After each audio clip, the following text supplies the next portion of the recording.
12 student. তো আমাদের এখানে যে ঝামেলাটা হয়েছে, এখানে অ্যাকচুয়ালি আমাদের কর্মসূচি ছিল অবস্থান কর্মসূচি। আমাদের উদ্দেশ্য ছিল আমরা মডার্নে গিয়ে অবস্থান করব, কিন্তু আমাদের যে এখানে ছাত্র সংগঠন আছে তারা আমাদের আগেতেই জানিয়ে দিয়েছিল যে অবস্থান, ছাত্রলীগ ছিল এখানে। তো ওরা আমাদের জানিয়ে দিছে যে এখানে হচ্ছে আপনাদের অবস্থান কর্মসূচি করা যাবে না, আপনারা হচ্ছে পদযাত্রা করেন। আমরা সেটাতে একমত হয়ে আমরা এখানে পদযাত্রা করার জন্য ইচ্ছুক ছিলাম, কিন্তু তারা পরবর্তীতে আমাদের আরও ফোর্স করে আমাদের যে সবার সাথে কথা ছিল আমরা হচ্ছে পদযাত্রা করে চলে আসব। কিন্তু আমাদের যখন ক্যাম্পাসের গেটে যখন চলে গেছে তখন ছাত্রলীগ সহ বাকি স্যাররা যারা আছে তারা আমাদের হচ্ছে বাধা প্রদান করছে।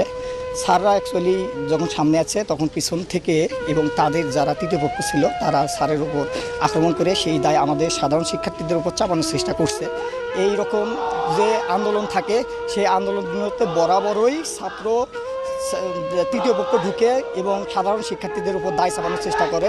তাই আমি আপনাদের